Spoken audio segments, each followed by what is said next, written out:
Gadsden, Alabama. The county seat of Etowah County is home to an estimated 35,000 people and to such scenic sights as Nakalula Falls on the Coosa River. Come here and you'll see a city like any other. People on the sidewalks, cars going down the street, everybody going about their day-to-day business.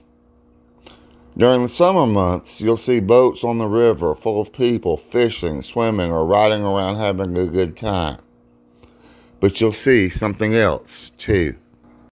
Go anywhere in Gadsden or surrounding areas like Attala, Southside, or Rainbow City, and you'll see all the trademarks of an economic crisis. Gadsden, like so many other areas, has been hit hard by the coronavirus pandemic, and it shows. All it takes is a trip through the drive-thru or to the grocery store to see that food prices have gone up. Homeless people stand on our street corners begging for help, and all the while there are signs like this one all over the place. Not just at restaurants, but at doctors' and lawyers' offices and at nursing homes. All over the city, businesses are struggling from a labor shortage, and in turn drive the prices of goods and services up even further.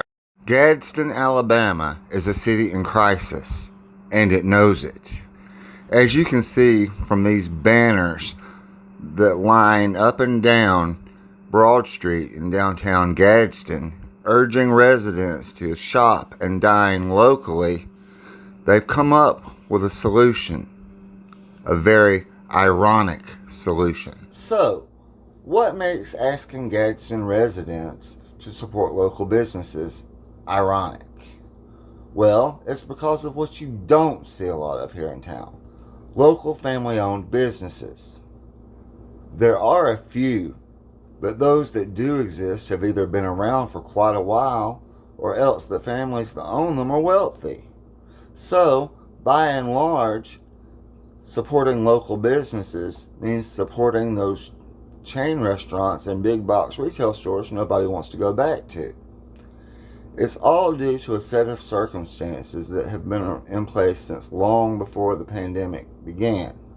A combination of high rent, building owners who would rather sell their properties than lease them out, and a city ordinance that makes it illegal for food trucks to operate within 300 feet of an establishment that sells food have made it almost impossible but for anyone other than big box companies to open up, and the economy continues to suffer as a result. All of these images were taken just by traveling down a few of Gadsden's main roads and are just a sampling of what you'll find in Gadsden and its neighboring areas in Etowah County, sprinkled among the big box businesses and help wanted signs. Everywhere there are buildings that have sat empty for years and spaces available for rent that have remained empty for just as long because the big box companies don't want them, and at prices ranging anywhere from $3,000 to $5,000 per month and on up, local businesses can't afford them. There you have it. Gadsden, Alabama and its surrounding areas are in the middle of a major economic crisis. Like so many other parts of the country and the world, we've been hit hard by the coronavirus pandemic. But in our case, the virus didn't create the problem. It just exacerbated a problem that was already there.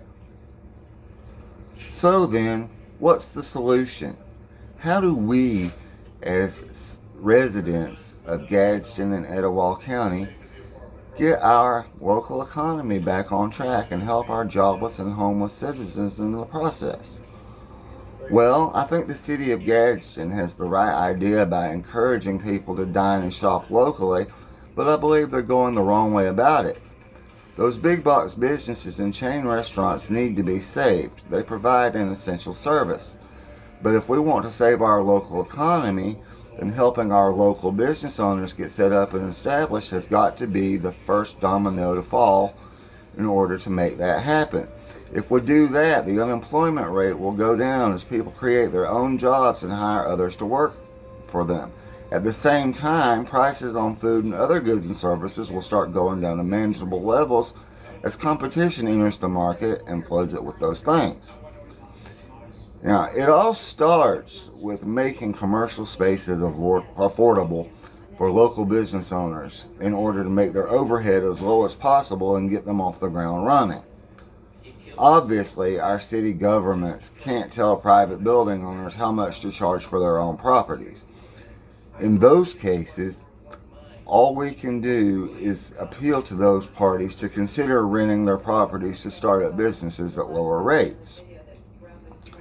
But there are some things Etowah's various city governments can do to help the situation, and it is up to us as residents to bring them up with our city officials and lobby to make them happen. For starters, Gadsden can repeal the food truck ordinance so that those businesses can operate freely again. As for affordable brick and mortar buildings, I think we should encourage our city governments to buy up as many of those vacant buildings as they can and rent them out to startups at low rates, as well as zone areas of city-owned property as low-rent commercial districts. Now, if we do right and call our city officials to suggest these things, we should be sure to point out to them that by doing so, they'd not only be helping out the local businesses, but would also bring in more much needed revenue to the city. Excuse me. Well, that's my 2 cents. As always, don't take my word for any of this. Ride around town and see it for yourself. Then tell me what you think in the comments section. Be sure to hit like if you like this video and hit subscribe for updates to this channel. Peace out.